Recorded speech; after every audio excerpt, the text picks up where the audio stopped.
नमस्कार। हमारा साप्ताहिक कार्यक्रम to the point with Anand Vardhan Singh, मेरे साथ खुद आनंद वर्धन सिंह जी जुड़ रहे हैं हर हफ्ते की तरह।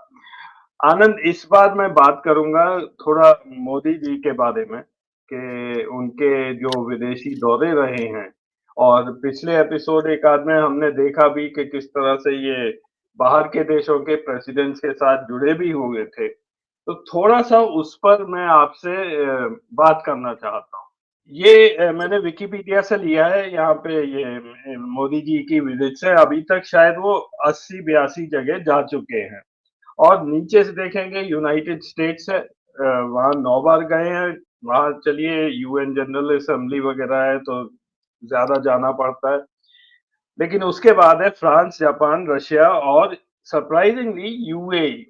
अब बाकी जगह तो समझ आ जाती है, फ्रांस में हमारा बिज़नेस है, रशिया हमारा दोस्त है, जापान से बिज़नेस है, लेकिन यहाँ पे ये यूनाइटेड अरब एमिरेट्स जो 7 बार जाए थोड़ा-सा अटपटा लगता है। तो ये इसका ब्रेकअप है इनकी विजिट्स का। जो यूएई गए हैं, ये 2015 में इन्होंने पहली विजिट की और वहाँ पर ये लिखा भी हुआ है कि this was the first prime ministerial visit to the gulf nation 34 years after Indira Gandhi, यानी 34 साल बाद कोई प्रधानमंत्री वहाँ गया है। लेकिन उसके बाद हर साल तकरीबन मोदी जी वहाँ जाते रहे हैं और उसका डिस्क्रिप्शन भी दिया हुआ है इनकी साइट पर कि ये वहाँ क्यों गए हैं। ये इनकी रीसेंट विजिट्स हैं 2023 और 2024 की। इसमें लास्ट 2 अगर आप विजिट्स देखेंगे जो नवंबर 30 से दिसंबर 2 2023 और फिर फरवरी 13 से 14 2024, इन 2 विजिट्स में जैसा हमने पिछले कार्यक्रम में भी देखा, ये वहाँ पे जब कीनियन प्रेसिडेंट वहाँ आए हुए थे, ये उन दिनों वहाँ गए थे और दो दिसंबर 2023 में फिर कीनियन प्रेसिडेंट भारत भी आए थे। तो मेरा आपसे ये प्रश्न है, पहली बात तो ये बहुत ज़्यादा ट्रैवल किया है इन्होंने, किसी भी प्रधानमंत्री ने इतना नहीं किया है। कई ऐसे देश गए ना, एक-एक बार गए हैं जिसका एक्चुअली कोई मतलब नहीं निकलता है। और जहाँ पे ये गए भी हैं और इन्होंने जो एग्रीमेंट्स वगैरह साइन किए हैं, उनका फ़ॉलो अप मेरे को नहीं मिलता है। तो ये लास्ट 2 विजिट्स जो हैं इनकी, ये थोड़ा-सा अटपटा लगती हैं क्योंकि उन दिनों कीनिया में अनरेस्ट चल रहा था, वहाँ पे काफ़ी अदानी जी को लेकर चल रहा था और उस समय ये वहाँ पे कीनियन प्रेसिडेंट के साथ यूएई जैसी जगह में जाके मिले। आनंद, इसके बारे में आपका क्या कहना है? अजय, मैं ये बिल्कुल चीजें साफ है। मैं सिर्फ मैं केनियन प्रेसिडेंट की बात नहीं, मैं उसके अलावा भी एक बात और बताऊंगा। क्योंकि होता क्या है कि ये सारी चीजें जनरली छुपी रहती हैं। अ, ये जरा समझना होगा, कीनिया में जो इस समय करंट प्रेसिडेंट है, प्रेसिडेंट विलियम रूटो, और उनके ऊपर बहुत आक्षेप है, बहुत आरोप हैं, कहाँ से पैसा देते हैं, कहाँ से नहीं लेते हैं। वो अ, उनको यूएई के जो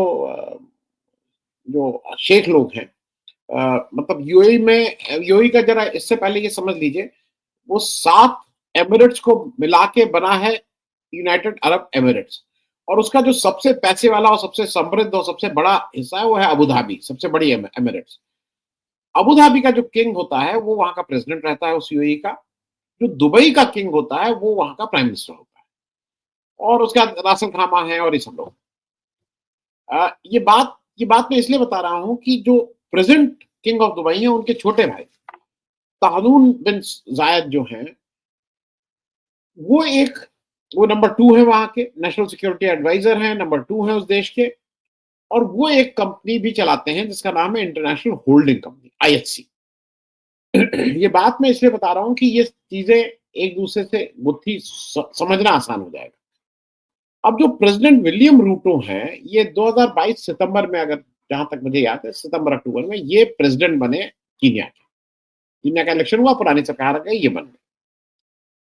और फिर ये भाई साहब, जो रूटो साहब थे, ये पहुंचे यूएई पहली से 4 दिसंबर 2023 में। 1 to 24 दिसंबर 2023 में ही वेंट टू यूएई। और यूएई का दौरा समाप्त करके ये इंडिया भागे भागे आ गए। 4 से 6 तारीख में दिसंबर 2023 में ये भारत आ गए, रूटो साहब। तो एक तो ये याद रख लीजिए कि ये यूएई गए, एक से 4, 4 से 6 इंडिया, और फिर कीनिया वापस। दोबारा ये यूएई फिर जाते हैं 11, 12, 13 फरवरी 2024 में। अब जरा और सुनिए, जो हमारे प्रधानमंत्री जी हैं, मोदी जी, वो यूएई जैसा आपने बताया कि 35-40 साल से कोई देश का प्रधानमंत्री नहीं गया था। यूएई बहुत छोटा है, मतलब ऐसा बड़ा नहीं कि उसको उसमें इतना जाया जाए। अच्छा, यूएई आदमी जो जाता है उसका कुछ तो इंटरेस्ट होगा, 7 बार गए हैं, मतलब मैक्सिमम जो जाने वालों में ये भी देश। मोदी जी यूएई जाते हैं 30 नवंबर से 2 दिसंबर 2023। इट इज ओवरलैपिंग, मतलब जब कीनिया के रूटो जी आए तब ये भी गए, और वहां से जब जो भी बातचीत हुई, ये माना जाएगा कि वो बातचीत वहां ये मिले ही, और फिर वो हिंदुस्तान भी आए रूटो जी। और उसके बाद जब दूसरी बार रूटो जी यूएई जाते हैं 11 से 13 फरवरी, तो मोदी जी फिर 13-14 फरवरी को उपस्थित रहते हैं यूएई में। नाउ ये बात मैं इसलिए कह रहा हूं, ये वही समय है जिस समय अडानी जी अपनी एयरपोर्ट डील, अपनी ये सारी डील वहां वो कर रहे थे। एक चीज लोगों को मालूम नहीं कि अडानी जी का जो जो जो इनके बड़े भाई हैं विनोद जी को देश छोड़ के भाग गए। पहली चीज तो ये कि लोगों को पता होना चाहिए, वो इस देश के सिटीजन नहीं है, वो साइप्रस के सिटीजन है। और विनोद अडानी जो हैं वो दुबई में रह के बिजनेस करते हैं, या आप गूगल कोई भी कर ले, कोई मेरा नहीं है, कोई भी कर ले, तो वो दुबई कनेक्शन है। जो आईएफसी है, इंटरनेशनल होल्डिंग कंपनी, जो ताहनून बिन जायद की है, शेख साहब की, उसने पहले इनकी अलग अलग कंपनी में थे। इस समय भी जैसा बताया जाता है, जब ये वो लिखा गया था कि अडानी एंटरप्राइजेस में, जब अडानी एंटरप्राइजेस समस्या में आई थी तो 5 बिलियन यूएस डॉलर से ज्यादा का इसमें निवेश किया था। 5 बिलियन में दर्शकों के लिए बता दूं, 1 बिलियन मोटे तौर पे $8,500 आज की तारीख में होता है। $8,400 पकड़ लीजिए, 8,000 $8,500 होता है। तो जो 5 बिलियन यूएस डॉलर कर रहा है, वो 40 से 45,000 रुपए के बीच में निवेश आपके यहाँ किया है। उसने केवल यही नहीं निवेश किया, उन्होंने कीनिया वाला जो इनका प्रोजेक्ट है वहां पे भी निवेश किया। तो IHC is also partner in Kenya. और यही पे बात नहीं रुकती है। प्रेसिडेंट रूटो के जो इकोनॉमिक एडवाइजर हैं डॉक्टर डेविड नदी, उनकी बीवी जो हैं, वो ये जो इन इन जो शेख साहब की जो सब्सिडरीज टाइप कंपनीज हैं, उसमें एक रिलेशनशिप निकल आती है। वो मैं उसमें नहीं जा रहा हूँ। इनकी बीवी का नाम वैसे मेवेंडा गाटाबाकी है। वो आपने और हमने जब इंटरव्यू किया था अंग्रेजी वाला, तो उसमें नेल्सन के सामने वो आ गया था, मैं उसको रिपीट नहीं कर रहा हूँ। तो ये क्यों जाते हैं, मैं एक डेट और आप लोगों को, दर्शकों को बताना चाहूंगा, खुद गूगल कर लीजिए। अब मोदी जी समझ गए कि वैसे स्टेटमेंट नहीं देने चाहिए। मोदी जी 10-11 नवंबर 2011 में चीन भी गए थे एज चीफ मिनिस्टर। वो उनकी अपनी साइट पे, उनका अपना है, आप डॉक्यूमेंट खोजिएगा तो आपको मिल जाएगा। डॉक्यूमेंट मेरे पास है, अगर कोई कहेंगे तो मैं लगा दूंगा। अब 10-11 नवंबर 2011 में चीन क्यों गए थे? अडानी जी का बिजनेस उस समय जान लीजिए कि सबसे बड़ा बिजनेस अडानी जी 2010-11 में क्या करते थे, डायमंड का सबसे बड़ा बिजनेस कारोबारी थे। और डायमंड कारोबारी में 20 या 22, अभी मैं क्योंकि मैं याददाश्त से बोल रहा हूं, 20 या 22 स्मगलर चीन ने पकड़े थे हांगकांग और चीन के बीच में स्मगलिंग करते हुए। और वो इत्तेफाक से सारे गुजराती थे। मोदी जी यहां से गए एज चीफ मिनिस्टर 2011 में। 1 साल से वो लोग जेल में बंद थे। मोदी जी ऑन रिकॉर्ड है, as chief minister on record है, जब उन्होंने ये आके प्रेस को बताया और ये कहा कि भाई मैं वहां गया और मुझे वहां पे हमारे कुछ बच्चे जो थे, कुछ नौजवान वहां बंद थे जेलों में, उनकी सुनवाई नहीं हो रही थी, तो मैंने उन लोगों से कहा कि उनकी सुनवाई करिए और जल्दी करिए। फिर उनका ये भी स्टेटमेंट है कि मैं बहुत शुक्रगुजार हूं कि मेरी बात सुन के सुनवाई कर जल्दी की गई, पूरा ट्रायल जल्दी हुआ, मतलब जो कोर्ट का केस था।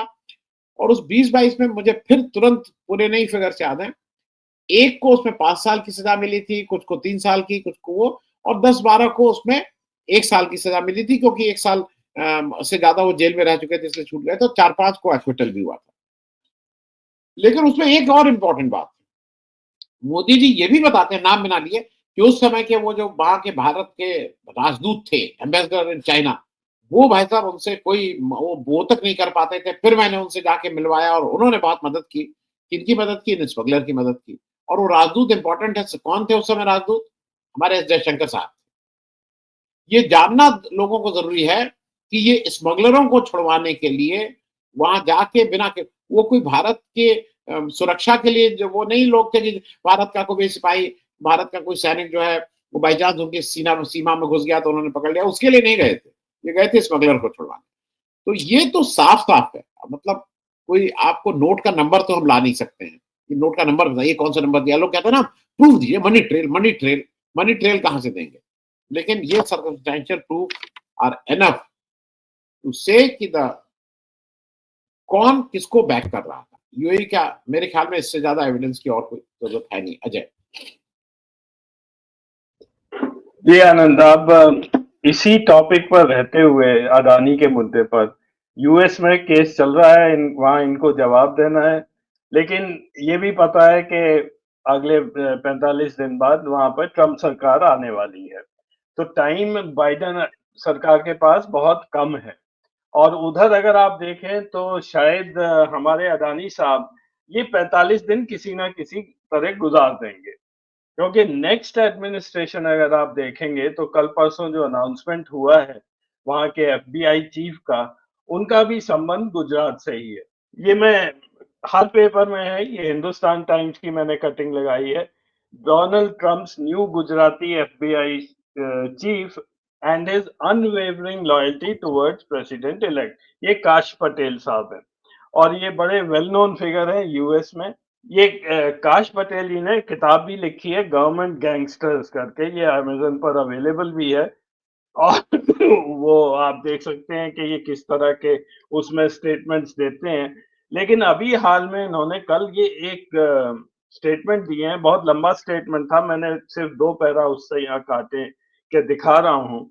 ये कहते हैं कि मैं आते ही पहले दिन एफबीआई की जो बिल्डिंग है, हूवर बिल्डिंग जिसे कहते हैं, उसको बंद कर दूँगा। वहाँ जो 7,000 लोग एम्प्लॉयड हैं, उनको मैं पूरे अमेरिका में भेज दूँगा कि जाओ आप क्रिमिनल्स को पकड़ो। और दूसरी चीज़ ये बोलते हैं कि हम उन सब लोगों के पीछे जाएँगे जिन्होंने जो बाइडेन को लास्ट टाइम जो 2020 का इलेक्शन हुआ था, वो जिन्होंने रिगिंग कराई थी प्रेसिडेंशियल इलेक्शंस के लिए। तो ये इस तरह के आदमी हैं और शायद जैसा ट्रम्प बोलते हैं उसी भाषा का ये भी इस्तेमाल करते हैं। तो जब इस ऐसा आदमी वहाँ एफबीआई का चीफ होगा, ट्रम्प साहब खुद होंगे, तो अडानी जी को छूटने में क्या प्रॉब्लम होगी? वो भी शायद पहले दिन ही छूट जाएँगे। आनंद। मुझे ऐसा लगता है Ajay, there are two three things. मतलब ये सब हम सब लोग ऑन ऑन दिस कि वो ऐसा करेंगे ऐसा नहीं करेंगे कर रहे हैं। अडानी जी का मामला बहुत ज्यादा उछल चुका है। अडानी जी का मामला ये नहीं है कि वो चुपचाप हो जाए, क्योंकि चुपचाप अपने को जो सेटलमेंट करना था वो इन्फोसिस के नारायण मूर्ति साहब ने कर लिया था कि किसी को हवा भी नहीं लगी। उनके ऊपर फ्रॉड करने का आरोप था। मैं फ्रॉड, नारायण मूर्ति साहब जो सबको मॉरलिटी का लेक्चर देते रहते हैं, उनकी इन्फोसिस कंपनी पे अमेरिकन लॉ के हिसाब से जानबूझ के H1B वीसा और B1 वीसा में कैसे फ्रॉड किए थे, ये आरोप था। लेकिन वहां का लॉ ये कहता है कि अगर आप इस तरह का आरोप है और अगर आप उसको गिल्टी मान लें तो वो आपको एक पैसा देकर रफा दफा कर सकते हैं। तो मैं इस बात को इसलिए रेखांकित कर रहा हूं, I am underlining this thing because दो चीजें, दोनों पक्ष की बातें करनी। पहले पक्ष की बात यह करना कि वो क्यों नहीं छूटे। मुझे ऐसा लगता है कि अमेरिका में institutions comparatively I am using a word, हालांकि एक समय तो लोग कहते थे बिल्कुल, लेकिन ऐसा नहीं है। कंपैरेटिवली भारत जैसे नहीं। वहां पे अगर जो लीगल सिस्टम है वो थोड़ा इंडिपेंडेंट है, वो किसी के कहने सुनने दबाव में। लेकिन जैसा लोगों को पता है कि द प्रेसिडेंट के पास ये पावर है कि वो किसी को भी इम्यूनिटी दे सके, जैसे बाइडेन ने अपने लड़के को दे दी। तो बाइडेन भी इस तरह का एक खराब प्रेसिडेंस छोड़ के जा रहे हैं। तो अगर बाइडेन ने अपने लड़के को दे दी तो इन्होंने अपने दोस्त के पार्टनर को दे देंगे, तो इसमें कोई ऐसी दिक्कत नहीं होगी, क्योंकि वो तो बाइडेन जैसे यहाँ पे होता है कि उन्होंने भी किया था तो हम भी कर रहे हैं, उन्होंने भी किया था तो हम भी कर रहे हैं। तो इम्यूनिटी देने का तो प्रेसिडेंट को अधिकार है और लोगों को लगता है। अब वो इम्यूनिटी देके उनको क्या दिक्कत है? पहली चीज ये है कि वो 2 बार से ज्यादा, अमेरिका का कॉन्स्टिट्यूशन ये कहता है कि एक व्यक्ति 2 टर्म से ज्यादा प्रेसिडेंट नहीं रह सकता है। तो ट्रम्प के लिए अब ये नहीं कि अगला टर्म भी आएगा, तो इसमें जो भी उत्पात मचाना है वो मचाएंगे, उनको कोई किसी की पड़ी नहीं है, हम जो करना है वो हम करेंगे, अब मुझे कोई दोबारा तो आना नहीं है। तो अगर मतलब ऐसा नेता जिसको वोट मांगने फिर से न जाना हो तो बिल्कुल निरंकुश रहेंगे। तो मैं आपकी इस बात से तो सहमत हूँ, वो इनको इम्यूनिटी दे दें। लेकिन हैविंग सेड दैट, जो केस है वो खत्म नहीं होगा। इंडिविजुअल को इम्यूनिटी मिल जाएगी, केस को इम्यूनिटी नहीं मिलेगी। No, case will keep on going, और Modi is only heading that institution, जो अमेरिकन क्या चाहते। लेकिन जो बाकी 5 या 6 लोग जो इंडाइटेड हैं, उनके ऊपर तो केस चलेगा ना, उनके ऊपर मुकदमा होगा, वो पूरा प्रोसेस होगा, उसको क्या करेंगे? क्योंकि पैसा लेने के लिए, ठीक है, ट्रम्प साहब ये कह देंगे कि जैसे ट्रम्प साहब खुद जो हैं, उनके ऊपर जैसा कहा जाता है 84 से ज्यादा उनके ऊपर मुकदमे हैं, लेकिन चूंकि अमेरिकन प्रेसिडेंट को इम्यूनिटी है, तो 4 साल तो उनके ऊपर ना कोई मुकदमा होगा, ना कोई सजा दी जाएगी, तो इसलिए वो सेफ है। उसी तरह से गौतम अडानी जी इन पर्सन खुद सेफ हो सकते हैं, लेकिन उनका जो पूरा कंपनी है, उस पे जो मेरी समझ है, उसको कोई राहत नहीं मिलेगी। अब देखें Ajay, it is a matter to see कि what is going to happen. जी, मैं आखिरी एक कोलाज बनाया है, जस्ट मैं आपको दिखा दूं, उस पर ही मेरा लास्ट सवाल है आज के एपिसोड का। आनंद, ये आपने कहा अगले 4 साल ट्रंप रहेंगे और ये उनका आखिरी इलेक्शन है। यही बात मोदी जी के लिए भी लागू होती है, लगभग ये भी 4 साल रहेंगे और शायद शायद ये भी उनका आखिरी इलेक्शन होगा। लेकिन जो इकोसिस्टम हमारे चारों तरफ है, हमारे और आपके, और जो कुछ भी आज हो रहा है, तो ऐसे लोग चारों तरफ जब रहेंगे, तो कितना खतरनाक अब हम लोगों के लिए सिचुएशन होती जा रही है, स्पेशली इंडिया के अंदर। अब जो मेरे हिसाब से लोग समझ नहीं रहे हैं, वो, और जब तक शायद समझेंगे it will be too late. But ये सिर्फ एक सैंपल है, मैं मतलब आप भर सकते हैं ये कोलाज ऐसे लोग जो चारों तरफ आते जा रहे हैं। तो हमारे लिए, आपके लिए और बच्चों के लिए ये कितना खतरनाक समय होगा अगले 4 साल का, है ना?